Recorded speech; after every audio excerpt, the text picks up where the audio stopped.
Assalamualaikum warahmatullahi wabarakatuh.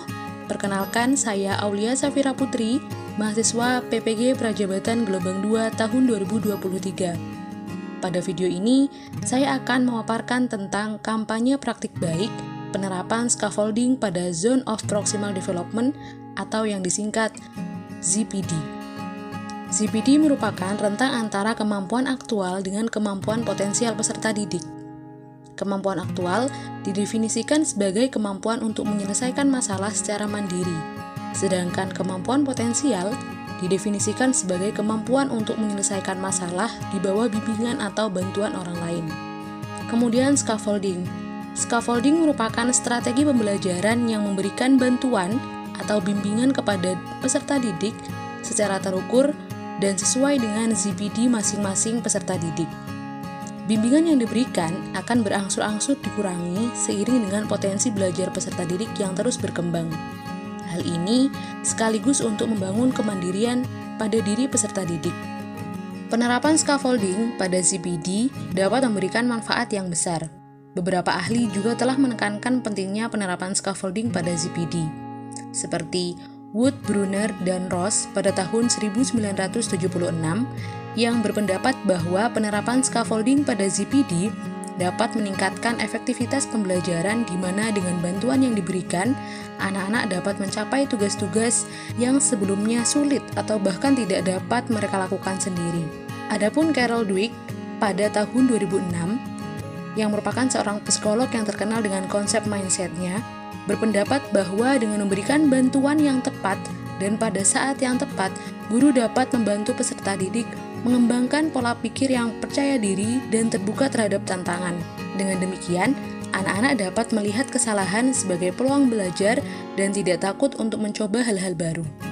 Menurut R. Mamin, pada tahun 2008, terdapat beberapa langkah yang perlu diterapkan saat menggunakan scaffolding dalam pembelajaran, yakni tahap pertama, menentukan Zone of Proximal Development setiap peserta didik, lalu mengelompokkannya sesuai tingkatannya masing-masing.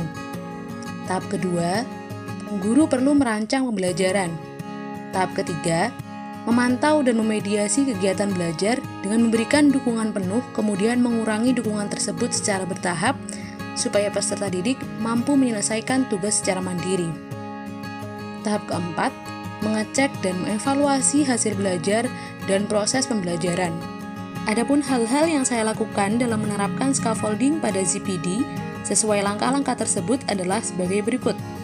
Pada tahap pertama, saya melakukan asesmen diagnostik atau asesmen awal, memberikan pertanyaan pemantik, dan mengidentifikasi hasil belajar peserta didik pada pembelajaran sebelumnya untuk menentukan ZPD masing-masing peserta didik. Kemudian berdasarkan informasi tersebut, saya melakukan pengelompokan. Pada tahap kedua, saya merancang pembelajaran dengan mempertimbangkan ZPD masing-masing peserta didik dan menggunakan pendekatan, strategi, metode, dan teknik pembelajaran yang sesuai. Kegiatan belajar dan asesmen pembelajaran dibuat variatif guna memfasilitasi keragaman peserta didik dan melibatkan mereka secara aktif dalam pembelajaran. Adapun rancangan pembelajaran yang saya buat yakni sebagai berikut. Saya juga mencantumkan link tersebut pada deskripsi video. Tahap ketiga, peserta didik kelas 1 memiliki karakteristik yang masih sangat suka bermain dan mudah bosan. Oleh karena itu, kegiatan belajar dibuat dengan mengkombinasikan permainan.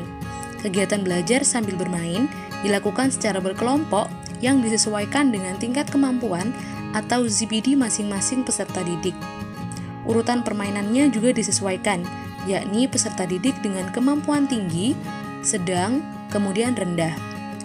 Hal ini dapat memudahkan guru dalam melakukan pengawasan dan memberikan bimbingan secara tepat dan terukur kepada peserta didik. Selain itu, dengan urutan yang dibuat sedemikian rupa, dapat memberikan peluang kepada peserta didik dengan tingkat kemampuan sedang dan rendah untuk belajar dari peserta didik dengan kemampuan tinggi dan memiliki waktu untuk mempersiapkan diri atau belajar yang lebih banyak.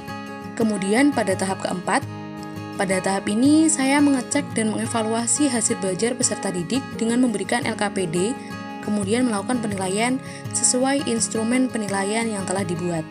Penerapan scaffolding pada ZPD dalam pembelajaran Bahasa Indonesia di kelas 1 SDN Sumbersari 2 menunjukkan hasil yang baik, di mana motivasi dan hasil belajar peserta didik mengalami peningkatan.